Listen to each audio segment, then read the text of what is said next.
It was all a dream. Man, huge news for the Detroit Lions today. Dan Campbell finally steps to the podium to give us the final news, right? He kind of flirted with it the other day that we're getting a defensive tackle back, Alim McNeill. We're going to talk about all of that and what this really means to the Detroit Lions right now. Pressured by Hutchinson, he goes down again.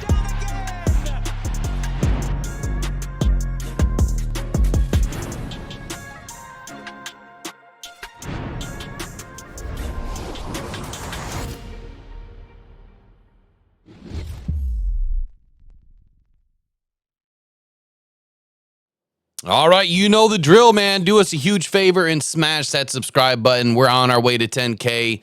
Let's go right to 11. Let's not even flirt with 10-5. Let's just go right past 10 to 11.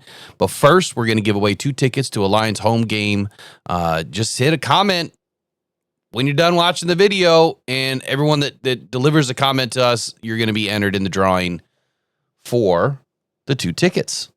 Let's get right into this, man. Alim McNeill, like, this is huge. If you have been following the Lions now for several seasons, you know the impact that Alim McNeill has had on this team.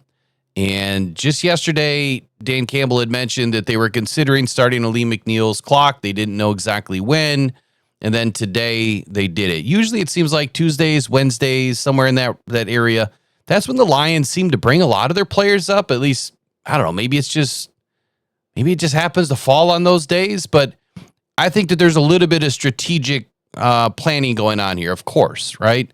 And some of that involves this. Right now, you got 3 weeks, 21 days, the start of today, before he has to revert back to the PUP list. But what does that give the Lions an opportunity to do?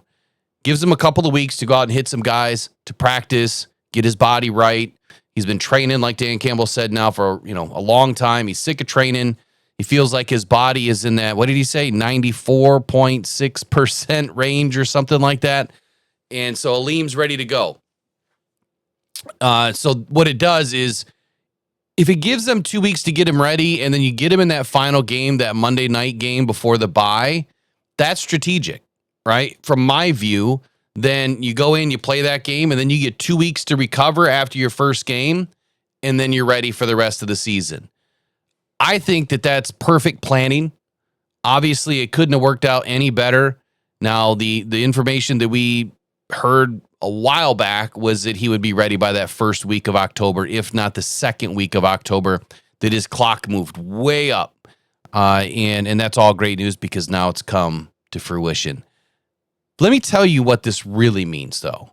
When Alim McNeill was playing last year, it was at a level that we have not seen from Alim. So it wasn't just Aiden that was off to a really good start. Alim McNeill wasn't just a rocket ship last season in the way that he was playing, but he was consistent.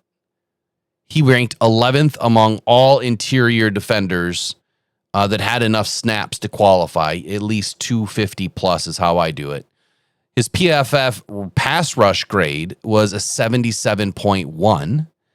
He had 45 pressures through 14 weeks of play, and 15 interior defenders had more. So he was a top 15 among all interior defenders with 45 pressures. 3.5 sacks, tied for second on the team at the time of his injury.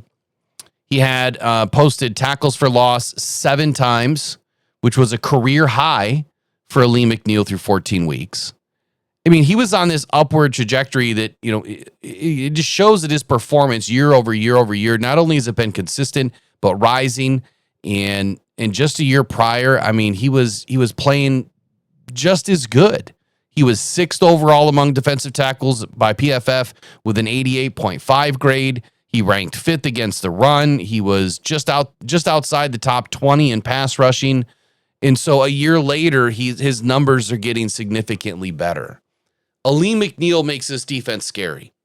You're now talking about a rookie in Tyleik Williams who's going to have, 5-6 games underneath his belt.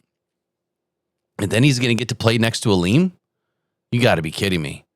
Like, as good as Tyleik Williams is, and as good as he has been playing, wait till he gets to play next to Alim and Aiden.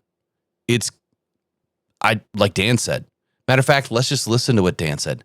I feel sorry for people that are going to have to line up across from these guys. Now, he was talking about Alim, but I'm saying now you have to line up against Aiden, Alim, Tyleek, AQM. Davenport's going to be back in a couple of weeks. Oh, boy. This is looking better by the minute. So we're starting Max Clock today. He's I think he's a little nervous. So he's ready to go. Like I say, I'm sorry for some of those guys who are going to have to line up across from him. So he's ready to go. He's ready to start practicing. So that's good. You're damn right that's good, man. That's absolutely fantastic. It was all a dream. It was all a dream, man, when the Alim dream went down last season, and it was all a dream to get him back and get him back nice and healthy for a long run this season where the Lions, we got some big games ahead of us, and it couldn't be more of a perfect opportunity. We lose DJ Reed for a considerable amount of time. It's, he has not been put on IR yet, but from all accounts, it's, 3, 4, maybe 5 weeks. We don't know. So what's the best, what is the best recipe, on a defense to give your team some help in the wake of losing one of your best performers? And it's also the secondary, which the pass rush, the defensive interior pressure, it really depends on a lot of that secondary help. The pass rush depends on a lot of the secondary help. The interior pressure does not. So the fastest way to the quarterback is through that A and B gap. And now that you have Tyleek and Alim McNeill and DJ Reader, can't forget about him. I mean, that dude just takes up double and triple teams like it's nobody's business. You can't move the dude. So you got him. Imagine all three of these guys in, with Aiden and AQM out on the side, and you run a 5-man front, and you really want to get after a quarterback. There's not too many defenses in the league that can say that they have the power, the strength, the speed, the tenacity. I mean, they don't have what the Lions have. A lot of you have been bitching, whining, and crying about the edge position. I think we're good, right? To use Brad, I didn't realize I just used Brad Holmes' words. Well, but to use his words for him, we're good. We're even better now that Alim McNeill's back. Lions are number 1 in the league in sacks. What more do you want? You know what I mean? How about Alim McNeill? That's what I want. I want a guy that's going to get in there and drop these runners behind the line of scrimmage. I want a guy that can be a terror in the pass rush too from the interior and get to these quarterbacks.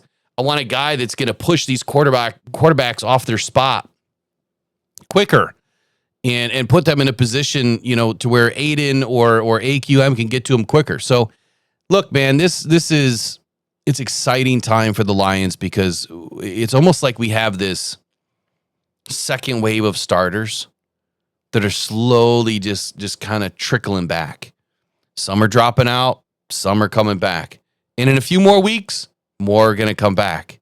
And so the defense is kind of stacked from the opposite perspective of it was last season, right? Last season, they just all left and they didn't come back. This season, very few have left and more are coming back. It's shaping up to be one of the best seasons ever for the Detroit Lions and the Detroit Lions defense. So welcome back, Alim McNeill, man. I'm excited to see him back in the fold and getting after these quarterbacks, stuffing out that run. And he's going to have a big game on that Monday night. I think Monday night's going to be the time he gets back. I think it's going to be his first game against Tampa Bay. So anyway, on to the next one. Pressured by Hutchinson.